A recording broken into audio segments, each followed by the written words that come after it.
Hello YouTube, this is Queen Violet 8, where it's good to be queen, coming to you with a long waited on it. I've been sick. I'm so sorry.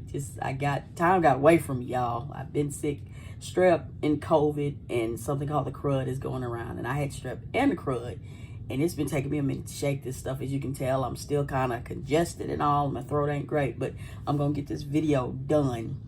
The first thing I'm gonna say is that my mother's back home. She got to come home at the beginning of August, and it's, still back to full-time care to take care of her. It's round the clock. She has a feeding tube now.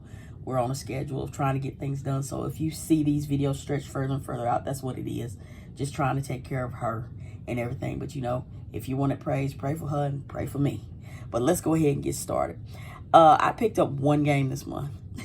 Only one, and this was Cross Tales, and I had no idea that this was done by Kemco, and that surprised me. I have very few of their RPGs, but this is a strategy RPG, tactical RPG, kind of like Fire Emblem, but it's with cute, adorable cats. I thought that was so cute. I have not played it yet. I've got such a backlog, y'all, such a backlog. But it's cute. I like the graphics and everything, and I'm going to get around to this. But if you're interested, you might want to go ahead and pick this up.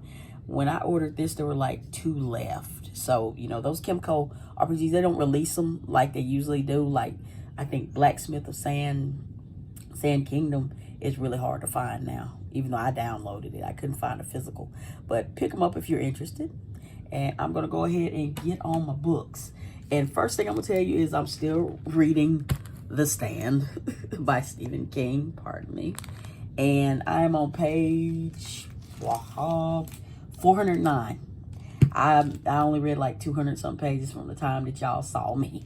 I got to get my reading speed up. It's slower than what it should be. I mean, with everything in the world, something's always vying for your time. I keep my phone in my hands pretty much, but usually I'm just listening to it. There was a nice lady. I got a bunch of Stephen King books from her, and all I had to do was pay for the shipping instead of ordering from Amazon and stuff. But Miss Edna, she wanted me to really come and pick them up myself. I could have picked them out, but where she lives is like 5 towns away from me, and I couldn't go way out and get them. So I called her, and she was like, yeah, she said, I'll mail them to you if you send me, some money for shipping. So I sent her a little extra just to thank her, because I mean, many of these are library books, and I'm certain many are first editions or close to it if they came from the library. So she sent me these. I wanted Carrie. She's looking for it. But she gave me The Green Mile. Will I read this? Probably not. It's good, but I don't think I'll read it. I probably will give that away. Pet Cemetery. These are all hard-covered books. I like the way they did that. You can tell they're old. Some pretty, yellowing, a few, little bite marks and things. These are all brought to by Doubleday, I think it is. Doubleday. I don't know if these are considered valuable or what, but it's hard to find some of these in hardcover, and they not cost you an arm and a leg. I'd like to meet him one day if I could. Then she sent me it, and I had been wanting this one for a second. So there was no cover on it, unfortunately, but I was happy to get it. I mean, because, when the movie was re-released, everybody wanted this book, and I've seen them at the libraries and stuff. I plan on reading this again, because I read this a long time ago. And then I'm going to read, what is it, 19, what? Where'd it go? 11/22, yeah, 11/22/63, because the kids from this book are in 11/22/63. So I do plan on reading Stephen King's It. Then she sent me, what is this? Leslie's story. Lizzie's story. I'm not sure about this one, but all I know is the husband was a writer, and when he passed away, he would always go to this place and get his ideas. And it was, like, it could be a good place or it could be a bad place.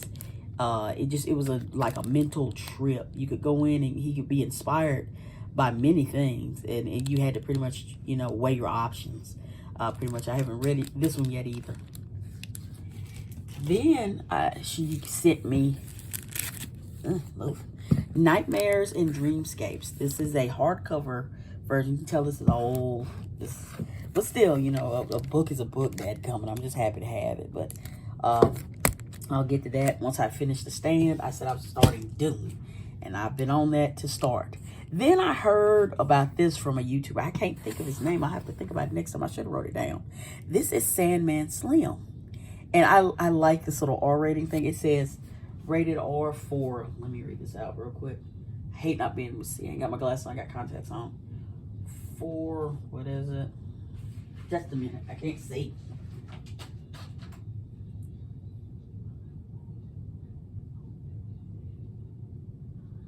Oh, it says something about bullets, action, and all sorts of stuff. But this is by Richard Kadrey, and it's a lesser known book. And it says, resurrection sucks, saving the world is worse. Life sucks, and then you die. Or if you're James Stark, you spend 11 years in hell as a hitman before finally escaping, only to land back in the hell on Earth, that is Los Angeles. Now Stark's back and ready for revenge and absolution, and maybe even love. Yeah. But when his first stop saddles him with an abusive talking head, Stark discovers that the road to absolution and revenge is much longer than you'd expect, and both heaven and hell have their own ideas for his future. People are saying it's the most hard-boiled piece of supernatural fiction I've ever read. And it says rated R, contains hellfire, gunfire, and all manners of kick-butt action. So I thought this was really neat. They're not very big books. I think I want to really read this one instead of Dune, but I'll wait on that. I gotta pick up Dungeon Crawler Carl. I really want to read that. I've been hearing good things about that from To The Ramble. These books are 404 pages, which means I could have finished this book as long as it took me to read The Stand. I could have read this book, but yeah. Then I picked up Sandman Slim, Ballistic Kiss. I got this in a lot, so I was glad to get it. They're not very big books, like I said. And then there was Kill the Dead, and another one is The Perdition Score. And I think they're sending an angel to kill him or something. Kind of like almost, I want to say Spawn, like similar to that a little bit. That'll be something.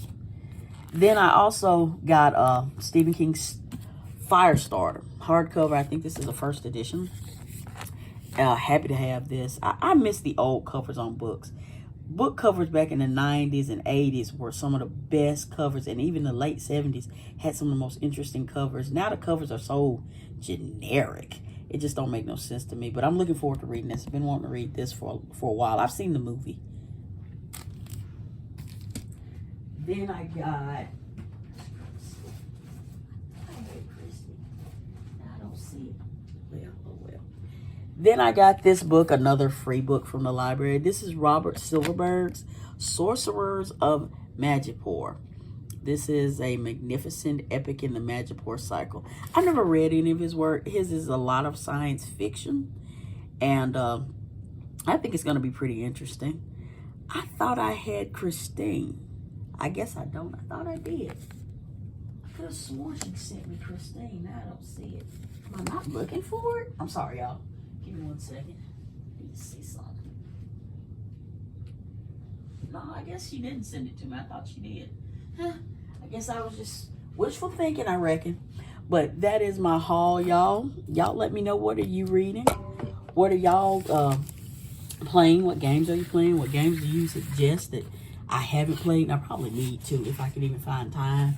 I mean, I play games way late, you know, in the night, and I really need to sleep because my day starts at like 7. I have to get up and give her extra water. Then you've got to get her cleaned up and everything, and give her food and medication and things like that. But, you know, I still thank the Lord that I'm able to take care of her. She's not in a nursing home somewhere. So I'm just praying that the Lord will just keep me up and able to take care of her as long as he allows her to stay here with me. But y'all stay safe out there. Later days.